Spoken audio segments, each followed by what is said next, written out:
കർമ്മ.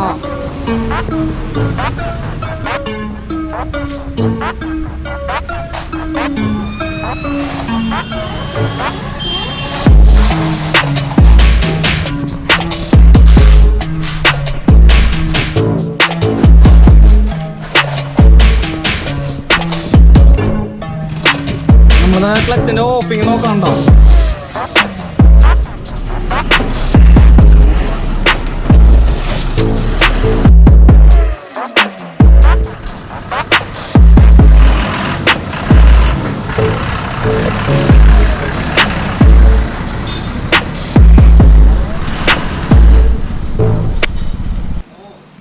ഹായ്. അപ്പോഴേ നമ്മള് ഇന്നത്തെ ടാസ്ക് എന്ന് പറഞ്ഞാലേ BS4 പുത്തൻ വണ്ടിയാടാ. കർമ്മ നമ്മളാണെന്ന സാധാരണ വണ്ടിയാണ്. അപ്പോൾ ഇതിൻ്റെ BS4 ക്ലച്ച് റൈസ് ആയിട്ടാണ്. അപ്പോൾ കമ്പനി ക്ലച്ചാണ്. അപ്പോൾ നമ്മളത് അയച്ചു നോക്കണല്ലോ. അയച്ചു നോക്കിയിട്ട് എന്താ കംപ്ലൈൻറ്റ് നോക്കണം. അപ്പോൾ ഫ്രണ്ട്സ് ഇതാണ് നമ്മുടെ വണ്ടിയുടെ സാരഥി. നമ്മുടെ വണ്ടി ക്ലച്ച് റൈസ് ആവണം. ലൈനില് കയറ്റം വരുമ്പോൾ പതിനാണ് കൂടെ കൊണ്ട് കാണിച്ചു. ഇതൊരു ക്ലച്ച് അയച്ചിട്ടുണ്ടായില്ല വണ്ടി. അപ്പോൾ കമ്പനി ക്ലച്ചാണ് നമ്മൾ അയച്ചു നോക്കണല്ലോ. എന്താ കംപ്ലൈൻറ്റ് നോക്കിയിട്ട് നമ്മൾ പരിഹരിക്കാനുള്ള പരിപാടിയാണ്. അപ്പോൾ ഫുൾ പവർ ആക്കുള്ള പരിപാടിയാണ് വണ്ടി. അപ്പോൾ വേറെ ഒന്നുമില്ല, നമുക്ക് നമ്മുടെ വീഡിയോയിലേക്ക് കിടക്കാം.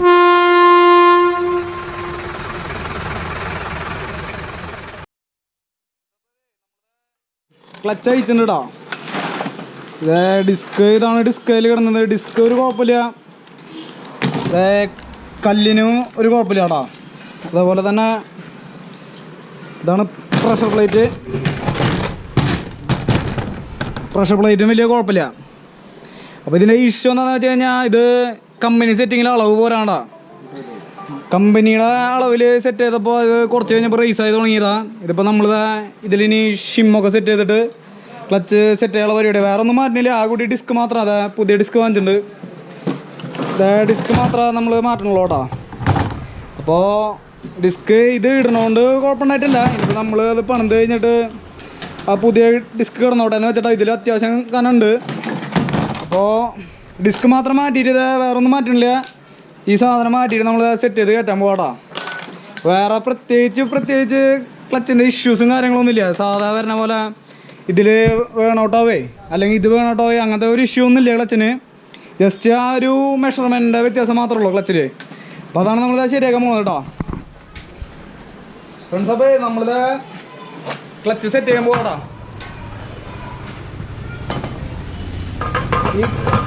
ഇതിൻ്റെ ക്ലച്ച് സെറ്റ് ചെയ്യുന്ന വീഡിയോ ഞാൻ പല വണ്ടികളിലും ഇട്ടുണ്ട്. അപ്പോൾ ഞാൻ പ്രത്യേകിച്ച് ഇത് എങ്ങനെ സെറ്റ് ചെയ്യാമെന്ന് ഞാൻ കാണിക്കണില്ല. നമ്മൾ ജസ്റ്റ് ഫിംഗർ കറക്റ്റ് ചെയ്തിട്ട് കയറ്റുന്നുള്ളൂ. ഇതിന് മുമ്പ് ഞാൻ കുറേ വണ്ടികളുടെ ക്ലച്ച് സെറ്റ് ചെയ്യണത് ഇട്ടുണ്ട്. അപ്പോൾ അതിൽ നോക്കി നമുക്ക് കാണാം ഫിംഗറൊക്കെ എങ്ങനെ സെറ്റ് ചെയ്യണ കാര്യങ്ങൾ. ഞാൻ ഫിംഗറൊക്കെ സെറ്റ് ചെയ്ത് വെച്ചിട്ടുണ്ട്. അപ്പോൾ അതേ ക്ലച്ച് സെറ്റ് ചെയ്യണം നമ്മൾ.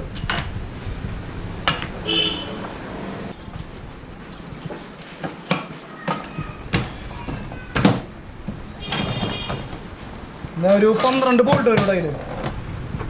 12-16 ബോൾട്ട് വരും.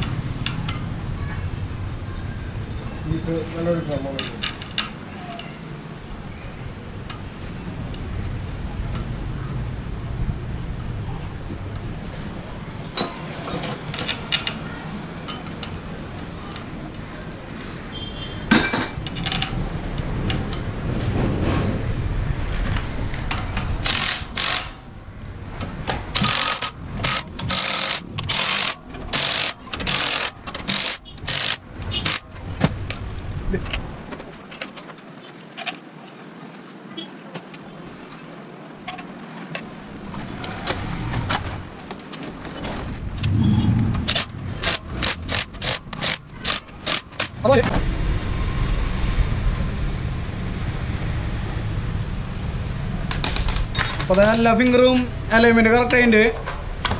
അതുകൊണ്ട് ശരിയായിട്ടുണ്ട് കേട്ടോ. അപ്പോൾ ഇത് ഇതിൽ അഡ്ജസ്റ്റ് ചെയ്യാന്നൊക്കെ ഞാൻ ഇതിന് മുമ്പ് ഇട്ട വീഡിയോസിൽ കാണാട്ടോ. നിങ്ങൾക്ക് പല വണ്ടികളിലെ ഞാൻ ക്ലച്ച് പണിയുന്ന വീഡിയോസ് ഇട്ടുണ്ടായിരുന്നു. അപ്പോൾ അത് കാണാം. ആ സെയിം ക്ലച്ച് ഉണ്ടെങ്കിൽ BS4 വേറെ പ്രത്യേകിച്ച് ബസ്സുകളിൽ വേറെ പ്രത്യേകിച്ച് മാറ്റങ്ങളൊന്നുമില്ല. ട്രക്കുകളിലൊക്കെ ആകുമ്പോൾ കുറച്ചും കൂടി നല്ല വേറെ ടൈപ്പ് മോഡൽ ക്ലച്ചുകളാണ് വരുന്നത്. കുറച്ചും കൂടി ഹെവി ക്ലച്ചാണ്. ബസ്സുകളിലാകുമ്പോൾ സാധാ ഒരു ബേസിക് ഒരു വണ്ടിക്ക് ഉണ്ടാവണ സാധാ മോഡൽ ക്ലച്ചാണ് വരുന്നത്.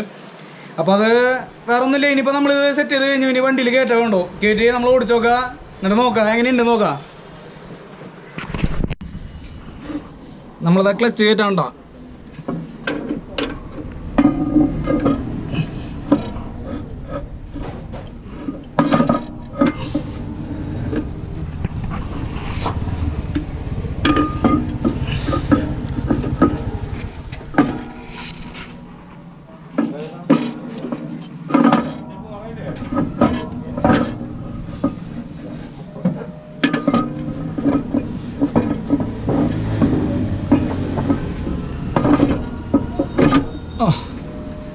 ക്ലച്ച് കയറിയിട്ടുണ്ട്.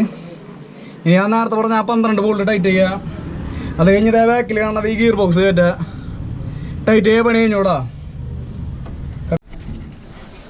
ഫ്രണ്ട്സ്, അതെ നമ്മൾ ജസ്റ്റ് ഇപ്പോൾ ഒന്ന് വാൽവ് അഡ്ജസ്റ്റ് ചെയ്യുന്നു. ഇവർ വാൽവ് അഡ്ജസ്റ്റ് ചെയ്ത് കുറേ നാളായെന്ന് പറഞ്ഞു. അപ്പോൾ നമ്മളിതാ ടാപ്പർ ക്ലിയറൻസ് ഒന്ന് അഡ്ജസ്റ്റ് ചെയ്യുന്നുണ്ട്.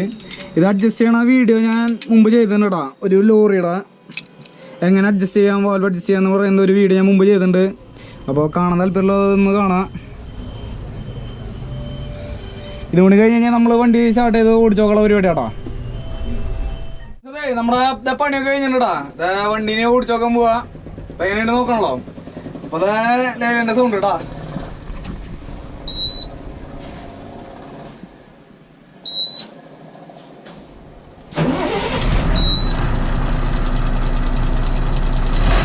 പോലെ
വണ്ടി പവറായി നമ്മളെ ഡ്രൈവറെ എടുത്തിട്ട് കാര്യം പറയില്ല.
അപ്പോൾ ഫ്രണ്ട്സ്, അതെ ക്ലച്ചൊക്കെ പോണത് ഉഷാറായിട്ട് പവറായിട്ട് ഡ്രൈവറൊക്കെ ഓടിച്ചൊക്കെയായിട്ട് നല്ല വ്യത്യാസം തോന്നുന്നുണ്ട്. അപ്പോൾ നമ്മളെ വീഡിയോ എല്ലാവർക്കും ഇഷ്ടപ്പെട്ട് കഴിഞ്ഞാൽ ചാനലൊന്ന് സബ്സ്ക്രൈബ് ചെയ്യുക, ലൈക്ക് ചെയ്യുക, കമൻറ്റ് ചെയ്യുക, എല്ലാ കാര്യങ്ങളൊക്കെ ഒന്ന് ചെയ്യുക. അപ്പോൾ വേറെ നല്ല വീഡിയോ ആയിട്ട് വീണ്ടും കാണാം കേട്ടോ. ബൈ.